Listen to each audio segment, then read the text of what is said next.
O sea, como director al final lo que tienes que ser es un coordinador, ¿no? Y tiene que haber una mirada. O sea, es que en el cine es en el único sitio donde se admite un poco eh, la dictadura, que no haya democracia. Pues tenemos con nosotros a David Durán con el corto Llegó tu hora y queremos que seas tú el que se presente, así que te paso palabra. Hola a todos, mi nombre es David Durán y soy el director y guionista del cortometraje Llegó tu hora, que por contar un poco la sinopsis y ir entrando ya en materia, pues cuenta la historia de Paula, que es una empresaria tecnológica muy reconocida, que está a punto de sacar un invento revolucionario que va a cambiar pues el planeta, o eso dice ella. Y minutos antes de hacer esta presentación oficial, tiene una entrevista ante millones de personas con su mayor detractor, alguien que no está muy a favor con lo que va a hacer. Te quería preguntar, Alex de la Iglesia dice que lo fascinante del cine es colocar al espectador en esa posición moral que es difícil que vaya a estar. ¿Dónde deseas que la gente llegue a través de este trabajo? Sí estoy de acuerdo con lo que dice, porque al final cuando escuchas una historia, o al menos a mí, como espectador me interesa mucho cuando te posiciona, ¿no?, en un lugar y te hace reflexionar. Esa es la historia perfecta. De alguna manera es lo que he intentado con Llegó tu hora, que a pesar de que tiene una parte muy de entretenimiento, es un thriller de 20 minutos y puedes verlo pues para pasártelo bien y ver esas situaciones, también tiene ese componente moral y que te puedas posicionar. Precisamente un poco es el debate que trata, dos puntos de... Es que no quiero desvelar mucho, no quiero hacer spoiler, pero básicamente son las dos posturas sobre un invento revolucionario. Entonces, a mí lo que me encantaría es lo que estabas diciendo, que incluso como espectador, a lo mejor al principio estás con uno y según va pasando la historia puedes estar con otro. Eso es fascinante, a mí me encanta. Así que esa, pues sí, estoy de acuerdo, es una de las intenciones. El tema en el que, o sea, en el lugar hacia donde quieres que el espectador llegue, ¿piensas que que merece la pena aportar luz? ¿Dirías que es una lucha que está abierta? En cualquier historia, al final lo importante es que haya un conflicto. Eso es lo que genera interés. Y como director, y en este caso también guionista, lo que buscas es que sea interesante para el espectador. Al final hay dos clases de historias, las que son interesantes y las que no. Entonces, en esa lucha, en ese conflicto, precisamente está ese proceso, que es como todo en la vida, ¿no? Que no solo es el objetivo, sino ese viaje. Pues también es una de las cosas que pretendo, ¿no?, con este cortometraje, que ese proceso, en ese conflicto, vayan sucediendo cosas y que puedan ir sorprendiendo al espectador. Y que puedas empatizar. O sea, yo lo que siempre he buscado es que cuando ves algo, al final como te emocionas es empatizando con esa historia. Y si encima tiene a alguien que de primeras puede ser más afín a ti, pero luego ves que lo que opina o lo que dice, pues no estás de acuerdo, es muy interesante. Y a la hora de rodar hubo que discutir mucho para llegar al final. Roman Polanski decía que dirigir y actuar al mismo tiempo que era más fácil porque había una persona menos con la cual discutir, en el sentido de que en los rodajes siempre, si algo se puede complicar, quizás se complique, ¿no? Como la ley de Sí. Murphy. ¿Qué opinas tú? Pues que en mi caso es literal, porque de hecho es que hago un cameo en el cortometraje. Hago del director barra regidor del programa de televisión donde se enfrentan de alguna manera los dos protagonistas. Y lo hice, pues bueno, pues por un lado por optimizar. Al final ya sabes que un rodaje, el tiempo es oro y Ujú, precisamente teníamos muchas limitaciones con respecto a lo que era el espacio, la disponibilidad de los actores. Entonces teníamos que ujú. ir a toda velocidad y el plan de rodaje era complicado. O sea, hay una serie de planos que son complejos. También tenía que haber mucho espacio para trabajar con los actores porque es importantísimo sus interpretaciones y los matices. O sea, había que intentar optimizar por todas partes y una era pues eliminar a un actor al que tuviese que contarle un poco todo lo que era. Y no voy a negar que también hay una parte que me hacía ilusión, ¿no? Participar y ya no solo estar detrás, sino estar delante. Así que sí, era una manera de facilitar, pero no creo que un rodaje sea una lucha, o al menos yo no lo concibo así. Yo he estado en muchos rodajes que sí lo han sido, y no empatizo nada con esa forma de trabajar, al menos a mí no me funciona. Yo siempre he trabajado mejor en rodajes donde hay buen ambiente. Además es que, fíjate lo que te digo, es hasta muy egoísta, porque obtienes lo mejor de todos. Al final todos trabajamos y estamos a gusto y sacas cualquier cosa, incluso una propuesta. Si tienes miedo en un rodaje en el que, bueno, todos hemos vivido por desgracia situaciones así, donde hay mucha tensión, ¿cómo vas a proponer? ¿Cómo te vas a arriesgar? Es imposible. Entonces, Nada, al cabo de... Claro, bloqueas la creatividad totalmente. Totalmente de acuerdo, o sea, es que creo que es contraproducente. Conozco a gente que funciona así, ¿no? Y bueno, pues yo no estoy nada de acuerdo. De hecho, una de las cosas que quiero seguir haciendo es que después de, pues al final llevo muchos años, ¿no? Trabajando en el audiovisual, tanto delante como detrás de las cámaras, y una cosa para mí primordial es rodearte de un equipo con el que te entiendas y estés a gusto. Es que vamos, es que el valor que tiene, si la gente lo supiese, porque hay muchas veces que cuando empiezas a estudiar, ¿no? Estás en la escuela de cine y tienes estos referentes, ¿no? De que hay que ser un poco déspota y marcar territorio, pues parece que muchos quieren seguir esa línea porque parece que es la única manera, ¿no? Pero de verdad invito a la gente a que no convierta un rodaje en una guerra, en una lucha. Es mucho mejor llevarse bien, entenderse, para que todo el mundo saque el máximo de su creatividad y talento. Qué bien, pues ahí animamos que todos los rodajes sean así. Por desgracia es verdad que quizá los nervios o la tensión, pero no sé si saca lo mejor o lo peor de nosotros, ¿no? Yo creo que un rodaje potencia cómo es cada uno, es como el dinero. Al final es un poco así, o sea, el que es ya de partida un poco de aquella manera, cuando tiene poder, pues lo va a ejercer. Opresión, va a salir su parte, ¿no? Claro, como director, al final lo que tienes que ser es un coordinador, ¿no? Y tiene que haber una mirada. O sea, es que en el cine es en el único sitio donde se admite un poco la dictadura, que no haya democracia. Porque al final tiene que haber una mirada. Y cuando hay muchas miradas, al final el proyecto se convierte en un Frankenstein, ¿no? Y no gusta a nadie. Entonces, como te basas en eso, en que tiene que haber alguien que guía el barco, pues claro, pues como tú lo quieras guiar, con un látigo o un poco animando. O sea, una cosa no quita la otra, porque sí que es verdad que tienes que ser consciente que también están rodajes donde todo era unicornios y al final aquello no sale. O sea, tiene que haber un equilibrio, como todo en la vida. Tiene que haber un liderazgo, ¿no? Claro. Sí, Está si no, claro. no sale.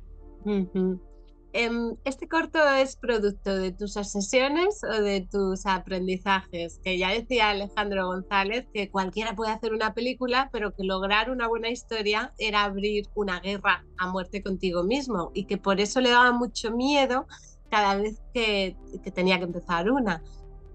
¿Cómo te identificas tú con esto? Fíjate, pues hilando un poco con la pregunta anterior, entiendo que para muchos creadores el proceso creativo es una tortura, porque es algo como muy intenso. Yo no lo vivo así. Yo precisamente lo vivo como un disfrute. O sea, para mí, o sea, amo el cine, por encima casi de todas las cosas.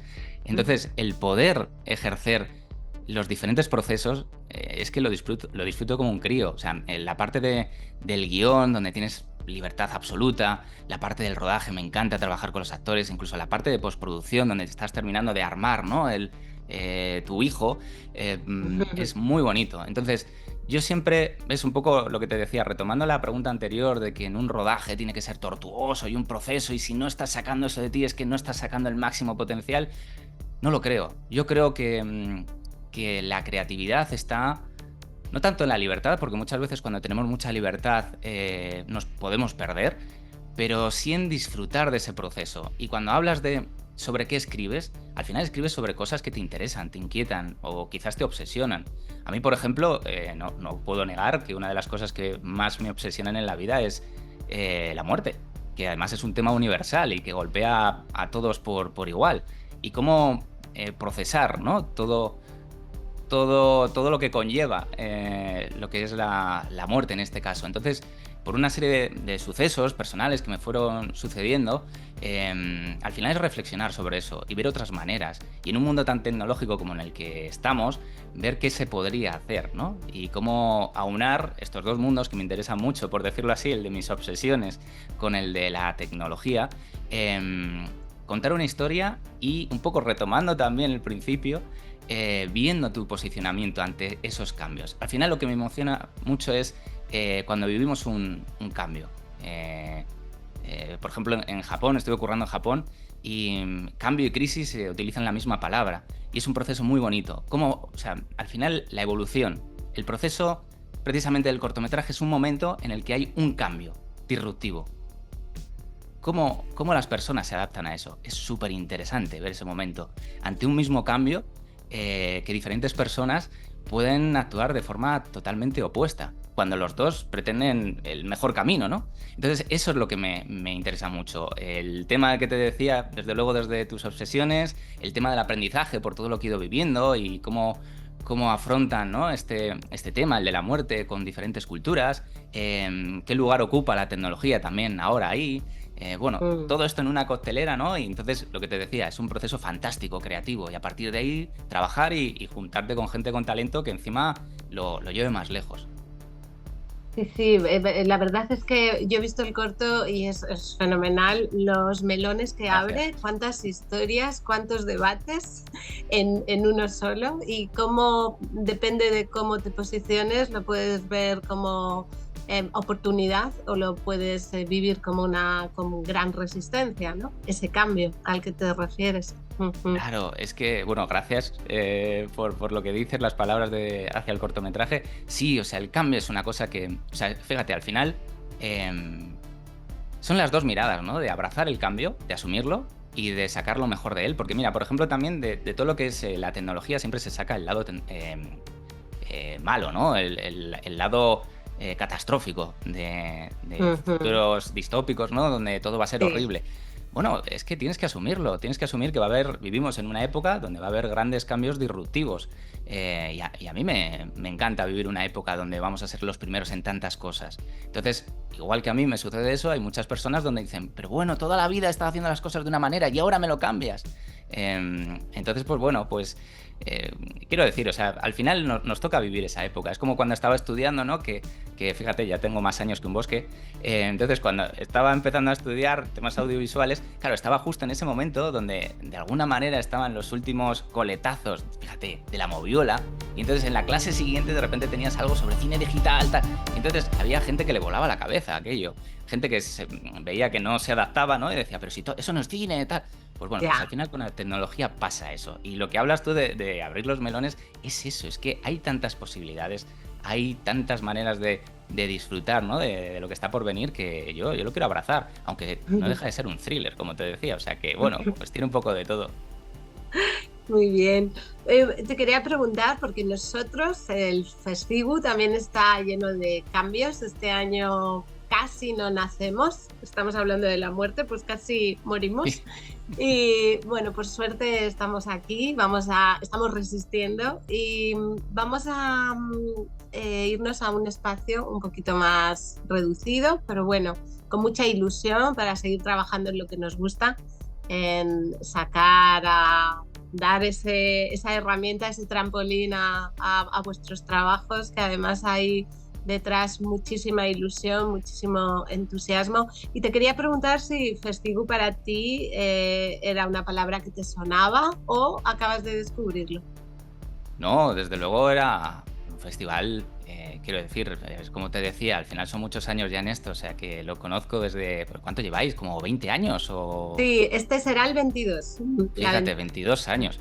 O sea que tenéis un largo recorrido y además es que pues al final tengo muchos compañeros que han estado ahí y me han hablado maravillas. Por desgracia no he podido ir nunca porque siempre me ha pillado fuera trabajando y no he podido asistir. Y mira que me pilla relativamente de cerca, pero nunca lo había cuadrado. Entonces, las noticias que escucho, ¿no?, sobre el festival y que os habéis tenido que marchar a otro lado, pues desde luego desde fuera te apenan, ¿no? O sea, esto es como en cualquier relación de amistad, de pareja, nunca sabes, ¿no?, lo que ha pasado ahí, tampoco te puedes meter de por qué ha ocurrido eso, por qué han llegado a ese punto, pero desde fuera lo que puedes decir es que es una lástima, porque evidentemente todo lo que sea relacionado con la cultura, con el cine, ¿qué te voy a decir? O sea, que al final enriquece ya no solo a la gente de allí, porque lo que hace el cine es enriquecerte el alma, pero es que incluso si lo ves desde un lado pragmático, ¿no? Al final yo también soy empresario de mi propia productora, de Smaver, oye, pues tienes que tener como esas dos miradas del lado